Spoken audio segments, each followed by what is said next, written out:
كانوا قليلا من الليل ما يهجعون وبالأسحار هم يستغفرون.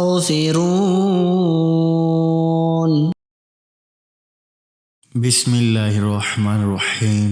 شروع کرتا ہوں اللہ کے نام سے جو بڑا مہربان نہایت رحم والا ہے۔ سورہ ملک کا شان نزول اور اس کے پڑھنے کے 9 بڑے فائدے۔ سورہ ملک کا تعارف۔ سورہ ملک مکہ مکرمہ میں نازل ہوئی ہے۔ سورہ ملک میں سلطنت اور بادشاہت کا ذکر ہے، اس مناسبت سے اسے سورہ ملک کہتے ہیں۔ اس کی پہلی آیت کے شروع میں لفظ تبارک الذی بیدہ الملک ہے۔ یہ صورت عذاب قبر سے نجات دینے والی ہے، عذاب سے بچانے والی ہے اور عذاب کو روکنے والی ہے۔ یہ صورت اپنے پڑھنے والے کے بارے میں جھگڑا کرے گی، اس لیے اسے سورہ مجادلہ کہتے ہیں، اور ایک قیامت کے دن اپنے پڑھنے والے کی شفاعت کرے گی، اس لیے اسے سورہ شافعہ بھی کہتے ہیں۔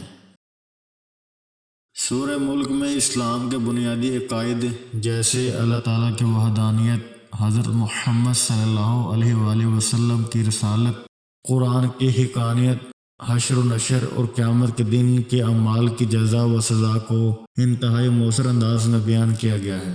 اس سورت کی ابتدا میں اللہ تعالیٰ کی عظمت، سلطنت اور قدرت کے بارے میں بیان کیا گیا ہے، اور یہ بتایا گیا کہ زندگی اور موت کو پیدا کرنے سے مقصود لوگوں کے اعمال کی جانچ کرنا ہے۔ حضرت سیدنا ابو ہریرہ رضی اللہ تعالیٰ عنہ سے روایت ہے کہ حضرت محمد صلی اللہ علیہ وآلہ وسلم نے فرمایا، بے شک قرآن میں 30 آیتوں پر مشتمل ایک سورت ہے جو اپنے قاری کے لیے شفاعت کرے گی یہاں تک کہ اس کی مغفرت کر دی جائے گی، اور یہ سورت سورہ ملک ہے۔ حضرت سیدنا انس رضی اللہ تعالیٰ عنہ سے روایت ہے کہ رحمت عالم نور مجسم رسول اکرم صلی اللہ علیہ وآلہ وسلم نے فرمایا، قرآن کریم میں ایک صورت ہے جو اپنے قاری کے بارے میں جھگڑا کرے گی یہاں تک کہ اسے جنت میں داخل کر دے گی، اور وہ یہی صورت ملک ہے۔ حضرت سیدنا ابن عباس رضی اللہ تعالیٰ عنہ فرماتے ہیں کہ حضرت محمد صلی اللہ علیہ وآلہ وسلم نے ارشاد فرمایا، بے شک میں قرآن میں 30 آیات کی ایک صورت پاتا ہوں، جو شخص سوتے وقت اس صورت کی تلاوت کرے اس کے لیے 30 نیکیاں لکھی جائیں گی، اور اس کے 30 گناہ مٹا دیے جائیں گے، اور اس کے 30 درجات بلند کیے جائیں گے، اور اللہ رب العزت اپنے فرشتوں میں سے ایک فرشتہ اس کی طرف بھیجے گا تاکہ وہ اس پر اپنے پر بچھا دے اور اس کی ہر چیز سے جاگنے تک حفاظت کرے، اور یہ مجادلہ یعنی جھگڑا کرنے والی ہے۔ حضرت سیدنا عبداللہ بن مسعود رضی اللہ تعالیٰ عنہ فرماتے ہیں کہ جب بندہ قبر میں جائے گا تو عذاب اس کے قدموں کی جانب سے آئے گا، تو اس کے قدم کہیں گے، تیرے لیے میری طرف سے کوئی راستہ نہیں، کیونکہ یہ رات میں سورۃ ملک پڑھا کرتا تھا۔ پھر عذاب اس کے سینے یا پیٹ کی طرف سے آئے گا تو وہ کہے گا کہ تمہارے لیے میری جانب سے کوئی راستہ نہیں، کیونکہ یہ رات میں سورہ ملک پڑھا کرتا تھا۔ پھر وہ اس کے سر کی طرف سے آئے گا تو سر کہے گا، تمہارے لیے میری طرف سے کوئی راستہ نہیں، کیونکہ یہ رات میں سورہ ملک پڑھا کرتا تھا۔ تو یہ صورت روکنے والی ہے، عذاب قبر سے روکتی ہے۔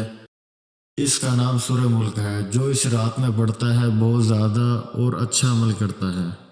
حضرت سیدنا ابن عباس رضی اللہ تعالیٰ عنہ فرماتے ہیں کہ ایک صحابی نے ایک قبر پر اپنا خیمہ لگایا، مگر انہیں علم نہیں تھا کہ یہاں قبر ہے، لیکن بعد میں پتہ چلا کہ وہاں کسی شخص کی قبر ہے جو سورہ ملک پڑھ رہا ہے، اور اس نے پوری سورت ختم کی کہ وہ صحابی رضی اللہ تعالیٰ عنہ رحمت عالم صلی اللہ علیہ وآلہ وسلم کی بارگاہ میں حاضر ہوئے اور عرض کیا، یا رسول اللہ صلی اللہ علیہ وآلہ وسلم، میں نے ایک قبر پر خیمہ تان لیا مگر مجھے معلوم نہ کہ وہاں قبر ہے، جبکہ ایک ایسے شخص کی قبر ہے جو روزانہ پوری سورہ ملک پڑھتا ہے۔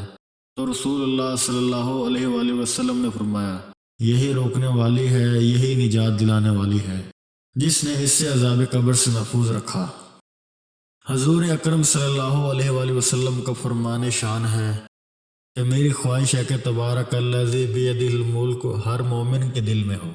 چاند دیکھ کر اس کو پڑھا جائے تو مہینے کے 30 دنوں تک وہ سختیوں سے انشاءاللہ عز و جل محفوظ رہے گا، اس لیے کہ یہ 30 آیتیں اور 30 دن کے لیے کافی ہیں۔ اپنے پڑھنے والے کے مغفرت کے لیے قبر میں جھگڑا کرے گی، اور وہ یہ سورۃ ملک ہے۔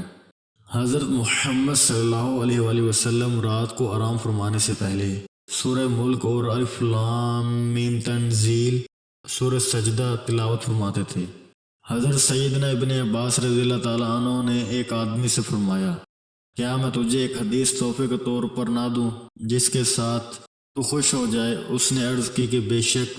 تو آپ رضی اللہ تعالیٰ عنہ نے فرمایا، یہ سورت پڑھو، تبارک الذی بیدہ الملک، اور یہ سورت اپنے اہل و عیال، اپنے تمام بچوں، اپنے گھر کے بچوں اور پڑوسیوں کو سکھاؤ، اس کی تعلیم انہیں دو، کیونکہ یہ نجات دلانے والی ہے اور قیامت کے دن اپنے قاری کے لیے اپنے رب کے پاس جھگڑنے والی ہے، اور یہ اس سے ایسے تلاش کرے گی تاکہ اسے جہنم کے عذاب سے نجات دلائے، اور اس کے سبب اس کا قاری عذاب سے بھی نجات پائے گا۔